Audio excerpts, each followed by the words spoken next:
L'anime Yu-Gi-Oh n'a rien à voir avec le jeu, c'est pour ça qu'on en parle si peu sur cette chaîne. Au début, il y a carrément aucune logique.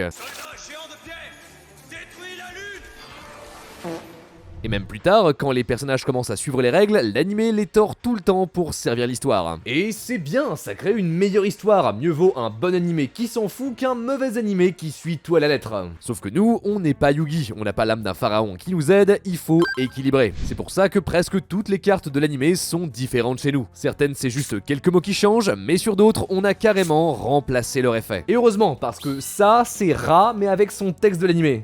Il faut une loupe pour le lire. Et surtout, affecté par rien, effet rapide, il serait juste trop fort. Et c'est pas le seul, beaucoup de cartes de l'anime sont juste trop fortes. Si elles arrivaient telles quelles chez nous, ça serait un désastre. Je suis Théromique, et aujourd'hui, on en voit 5. Abonne-toi, on est bientôt aux 50K. Numéro 1, le Sodori Calque.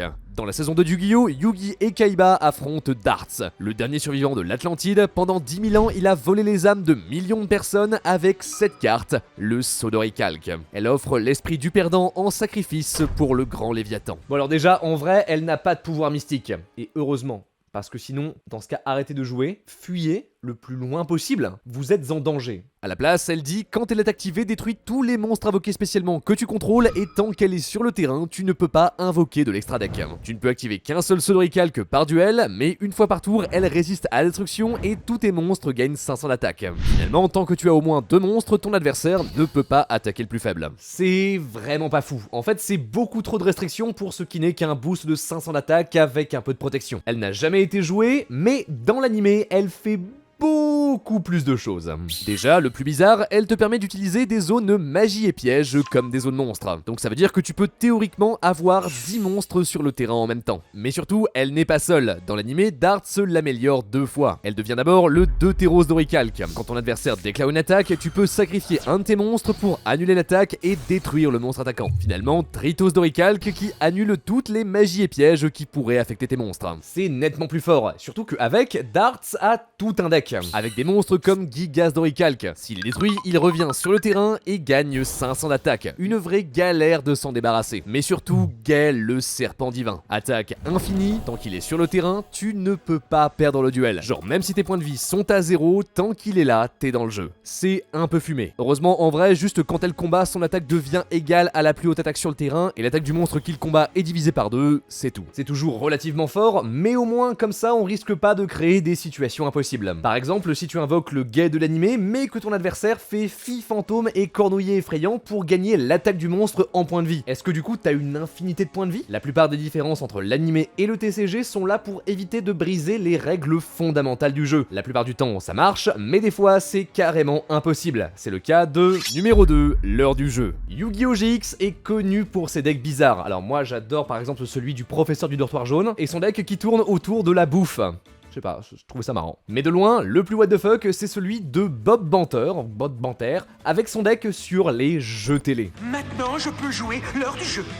Est-ce que tu es prêt pour l'ultime défi? L'heure du jeu pose 3 monstres depuis ton deck sur le terrain. Slipper 10, Obélisque 10 et Rat 10. Quand ils sont attaqués, ils révèlent un défi à l'adversaire. S'il rate, il perd des points de vie, et s'il réussit, la carte se détruit et amène la question suivante. Ça pose des problèmes évidents, surtout quand certains défis disent « Retiens ton souffle pendant 1 minute » ou « Fais 20 pompes en 10 secondes ». T'imagines demander ça à ton adversaire? Surtout on les connaît les joueurs de Yu-Gi-Oh! 20 pompes en 10 secondes, je sais pas s'ils y arrivent. En fait, Yu-Gi-Oh! Essaie de limiter un maximum les interactions entre les joueurs. Enfin, genre aucune carte ne te dira fais un bras de fer, ça serait débile. Au maximum, Boîte de vitesse te demande de jouer à pierre-feuille-ciseaux et Amiki Yujo propose à ton adversaire de te serrer la main. Aller plus loin que ça serait juste transformer Yu-Gi-Oh! En un autre jeu. C'est le même problème avec Deuce, une autre carte de GX qui transforme la partie en match de tennis. Ou pire, Skydiving Field qui dit les 2 joueurs continuent le duel en faisant du parachute. Ah vite, mon typhon de l'espace mystique! Magic a quelques cartes dans le même genre. L'orbe du chaos doit être jetée en l'air et quand elle retombe sur le terrain, elle détruit toutes les cartes qu'elle touche. C'est unique, drôle, mais ça récompense plus la dextérité que la stratégie. Rapidement, elle a été interdite. Finalement, la seule carte de Bob Banter qu'on a jamais eu en vrai, c'est Énigme inversée. Si tu devines le type, donc magie, piège ou monstre de la carte du dessus de ton deck, tu échanges tes points de vie avec ceux de ton adversaire. On a essayé de faire des FTK avec elle, mais ça a jamais été bon. Comme dirait Alexia, Je rêve ou ce garçon est nul? Numéro 3, le dragon aux 100 yeux. Regardez Yu-Gi-Oh! 5D, c'est la meilleure de toutes les saisons. Ouais, mais c'est des duels sur des motos, ta gueule.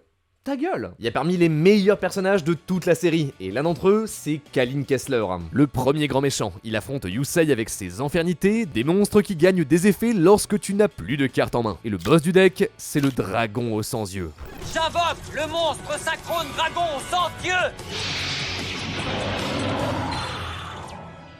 Une synchro des ténèbres, un type qui n'existe que dans l'animé. Au lieu d'additionner les étoiles, tu les soustrais. Du coup, pour l'invoquer, il te faut par exemple un synthoniseur de niveau 9 et un monstre de niveau 1. C'est compliqué? Absolument. Chez nous, on s'est même pas emmerdé avec ça, toutes les synchros noires sont juste devenues des synchros normales. Le dragon aux 100 yeux dit tant qu'il est sur le terrain, il gagne les effets de tous les monstres ténèbres de ton cimetière. Et en plus, s'il est détruit, tu peux ajouter n'importe quelle carte de ton deck à ta main. Le deuxième effet, évidemment, c'est broken, genre Rageki, Plumode d'Amarpi, Nibiru, tu prends ce que tu veux, c'est trop fort. Mais le premier effet, je sais pas si vous réalisez à quel point c'est horrible. De très loin, le meilleur attribut de Yu-Gi-Oh, c'est Ténèbres. Le dragon empereur du chaos qui envoie toutes les cartes sur le terrain au cimetière. Le dragon sombre aux yeux rouges qui annule tout et détruit des monstres. C'est là que se trouvent les cartes les plus terrifiantes du jeu. Du coup, tu pourrais juste remplir ton cimetière de monstres bien forts, invoquer le dragon aux 100 yeux et tout combiner. Genre, il pourrait copier le dragon armé des ténèbres pour raser le terrain, ou alors juste mettre un dragon ultime cyberténébreux et un armitil au cimetière pour être insensible aux effets et gagner 10 000 d'attaque. Quand on l'a sorti, on l'a beaucoup nerfé. Maintenant, il ne peut copier qu'un monstre par tour, seulement 2 niveaux 6 maximum, et ça dure que jusqu'à la fin du tour. Ça réduit grandement les possibilités. De même, s'il est détruit, là c'est plus n'importe quelle carte que tu peux ajouter à ta main, mais juste un monstre esprit de la terre immortelle. Eux aussi, dans l'animé, ils font très peur, mais en vrai, pas du tout. Malgré tout, le dragon aux 100 yeux a quand même été joué. Le deck Infernité tourne autour de cette carte-là, l'arc démon Infernité. Quand il est invoqué, tu peux ajouter n'importe quelle carte Infernité de ton deck à ta main. Et c'est pas une fois par tour, du coup tu veux le sortir en boucle pour faire tout ton combo. C'est à ça que servait le dragon aux 100 yeux. Tu t'en servais pour copier l'effet du mirage Infernité qui te permettait de ramener 2 Infernités de ton cimetière sur ton terrain, dont un arc démon et donc avoir encore plus de cartes. Pendant un moment, c'était vraiment méta. En fait, peu importe le contexte, copier des effets du cimetière, c'est toujours incroyablement fort. Neptune le tyran et Venin affamé peuvent aussi le faire et ils sont tous les deux bannis parce qu'ils ont été utilisés dans trop de decks qui tuent l'adversaire en un tour.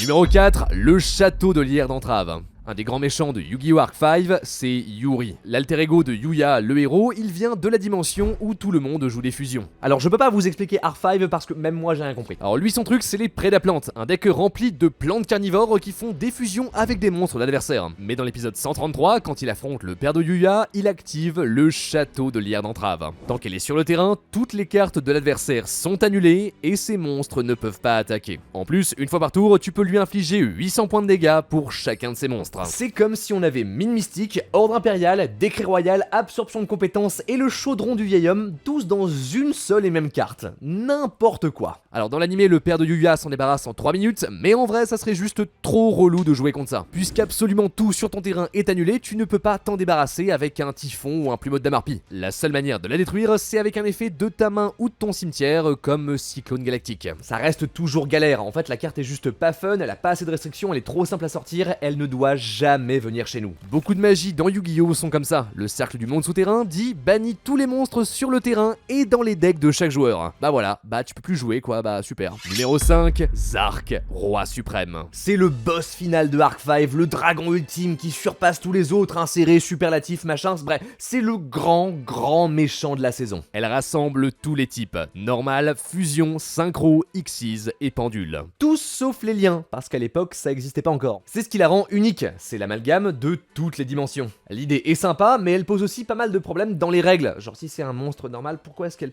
est dans l'extra deck? Enfin je sais pas, c'est confus. Quand elle est sortie, on s'est pas fatigué, on a juste fait une fusion. C'est un peu dommage, mais au moins elle ne brise pas le jeu. Dans l'animé, elle dit quand elle arrive sur le terrain, elle détruit tous les monstres et inflige à ton adversaire des dégâts égaux à la somme de leur attaque. C'est fort? Oui, et accrochez-vous parce que c'est pas fini. Tant qu'un monstre synchro, fusion ou Xyz est banni ou dans le cimetière, Zark est inciblable, indestructible et ne peut pas être retiré du terrain. Également, tous les monstres que tu contrôles ne sont pas affectés par les synchros, les fusions ou les Xyz adverses. Finalement, c'est pas fini. Si Zark détruit un monstre au combat, tu peux invoquer 2 dragons suprêmes de ton extra deck. Et enfin, si ton adversaire ajoute une carte de son deck à sa main, tu peux la détruire. J'ai plus d'air.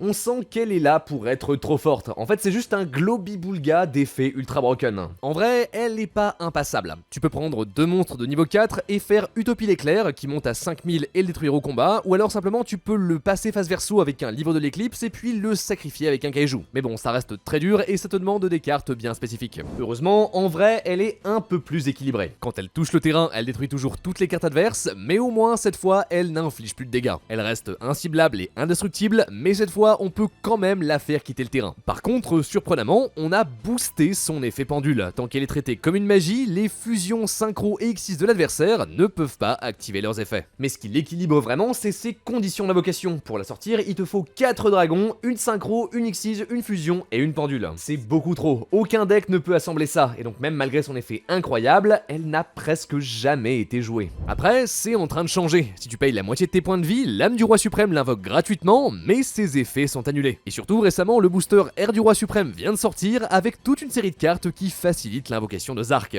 Qui sait, peut-être que maintenant il sera jouable, et donc on se dira qu'il aurait jamais dû sortir en vrai. Pourquoi les cartes de l'animé sont trop fortes? Yu-Gi-Oh est intéressant dans le sens où c'est vraiment dur de savoir si une carte va être forte ou pas. Puisque aujourd'hui, le principe du jeu, c'est d'arrêter ton adversaire avant qu'il fasse ses combos avec des pièges ou des end-traps. Il faut pas seulement regarder l'effet de la carte, mais aussi ce qu'elle demande pour être jouée. Par exemple, Numeronius Numeronias, le boss final de Yu-Gi-Oh! Zexal, est presque identique à ses versions de l'animé et monte jusqu'à 100 000 d'attaque. C'est débile, mais puisqu'il est ultra galère à invoquer, il ne pose aucun problème. Les vraies cartes dangereuses sont beaucoup plus simples. On a déjà parlé des cartes d'inviolabilité dans une précédente vidéo. Dans l'animé, elle dit chaque joueur pioche jusqu'à avoir 6 cartes en main. Une seule phrase, et pourtant elle briserait le jeu. C'est pour ça que en vrai, on l'a nerfé. Maintenant, tu dois bannir toutes les cartes de ta main et de ton terrain pour piocher 2 cartes. Encore pire, librairie du magicien. Tu ajoutes n'importe quelle magie depuis ton deck à ta main, gratuitement. La plupart des magies du Yu-Gi-Oh sont fortes justement parce qu'elles sont équilibrées autour du fait qu'elles ne peuvent pas être cherchées. Normalement, si tu les veux, il faut que tu les pioches. Mais cette carte, elle contourne complètement cette mécanique. Actuellement, dans la méta, on a poussé des triples tactiques, qui est une carte qui fait la même chose mais au moins bien, et elle est déjà tellement forte que beaucoup de gens voudraient l'avoir bannie. En fait, si elles existent dans le manga, c'est avant tout parce qu'elles sont utiles au scénario. Quand Joey est au fond du trou, il joue le dé du destin, qui lui permet de piocher 4 cartes. D'un coup, il a à nouveau de quoi jouer, ça crée du suspense, du retournement, le duel est plus épique. Alors là c'est cool parce que c'est le gentil et qu'on l'aime bien, mais fondamentalement c'est une carte pas juste. Elle favorise beaucoup trop l'un des deux joueurs, elle ne peut donc jamais sortir telle quelle. Après, ça veut surtout pas dire que les cartes de l'animé ne doivent pas être en TCG. L'équilibrage est un art, et comment garder l'esprit de base d'un monstre sans le rendre trop pété mais tout en le gardant jouable, c'est compliqué. Mais c'est une question que se posent presque tous les jeux. Là-dessus, l'animé Yu-Gi-Oh est une force, c'est une super vitrine pour les nouveaux joueurs et une source presque infinie d'idées pour de nouvelles cartes. Personnellement, j'ai hâte de voir ce qu'on aura ensuite. Et vous, quelle carte de l'animé vous voudriez voir en vrai? Moi, en tant que fan de Vrain, j'adorerais voir les Armatos et les Hydra Drive, et si vous savez pas ce que c'est, regardez Vrains en fait, regardez-le! Sur ce, merci de m'avoir écouté, c'était Teromic, abonnez-vous si ça vous a plu, partagez la vidéo, on se retrouve très bientôt, croyez en l'âme des cartes, à la prochaine!